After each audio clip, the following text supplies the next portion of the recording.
ইরানের পরমাণু কর্মসূচি বন্ধে ওয়াশিংটনের কাঙ্ক্ষিত বা চাপিয়ে দেয়া চুক্তিতে কোনোভাবেই রাজি হবে না তেহরান। দেশটির পররাষ্ট্র মন্ত্রণালয়ের মুখপাত্র ইসমাইল বাঘি বলেন, যে কোনো হামলার কড়া জবাব দিতে প্রস্তুত ইরানের সশস্ত্র বাহিনী। এর আগে ইরানের সাথে সমঝোতা স্মারকের মেয়াদ শেষ হতেই ইরানকে আত্মসমর্পণের আহ্বান জানান আমেরিকার প্রেসিডেন্ট ডোনাল্ড ট্রাম্প। এদিকে সংঘাত এড়াতে দুপক্ষকে আলোচনায় ফেরার আহ্বান জানিয়েছে জাতিসংঘ ও তুর্কিয়ে। নগদ নিয়ে এলো হার না মানা হার অফার। সর্বনিম্ন 10,000 টাকা রেমিটেন্স নগদে পাঠালে থাকছে স্বর্ণের হার জেতার সুযোগ।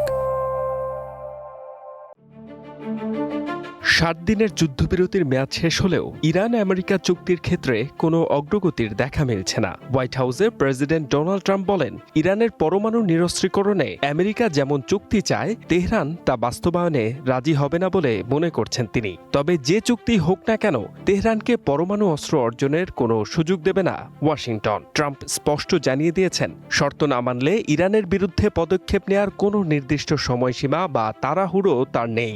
এর আগে ফক্স নিউজকে দেয়া সাক্ষাৎকারে ইরানকে আত্মসমর্পণের আহ্বানও জানান ট্রাম্প। ইরান একটি চুক্তি করতে চায়, কিন্তু আমরা যে ধরনের চুক্তিকে প্রয়োজনীয় মনে করছি তারা সেরকম কিছু করবে না। দেখুন, আমাদের লক্ষ্য পরিষ্কার, ইরান কিছুতেই পারমাণবিক অস্ত্রের অধিকারী হতে পারবে না। তবে ট্রাম্পের এই আহ্বান শুরুতেই নাকচ করে দিয়েছে তেহরান। দেশটির পররাষ্ট্র মন্ত্রণালয়ের মুখপাত্র ইসমাইল বাঘি বলেন, কোনো চুক্তি চাপিয়ে দেয়া যাবে না। যে কোনো হামলার কড়া জবাব দিতে সম্পূর্ণ প্রস্তুত ইরানের সশস্ত্র বাহিনী। ট্রাম্প দাবি করেন, ইরানের ইসলামী বিপ্লবী গার্ড বা আইআরজিসির সাথে গোপন আলোচনা চালাচ্ছে তার প্রশাসন। তবে ট্রাম্পের এমন দাবিকেও ভিত্তিহীন বলে উড়িয়ে দিয়েছে আইআরজিসি।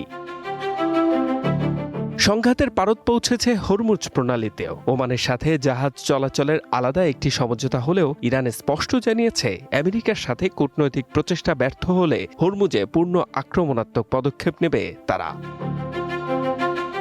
এই পরিস্থিতিতে নতুন করে সংঘাত বিস্তৃত হওয়ার আশঙ্কায় উদ্বেগ প্রকাশ করেছে বিশ্ব সম্প্রদায়। যুদ্ধের অবসানে ইরান ও আমেরিকাকে আলোচনা চালিয়ে যাওয়ার আহ্বান জানান জাতিসংঘের মহাসচিব আন্তোনিও গুতেরেস।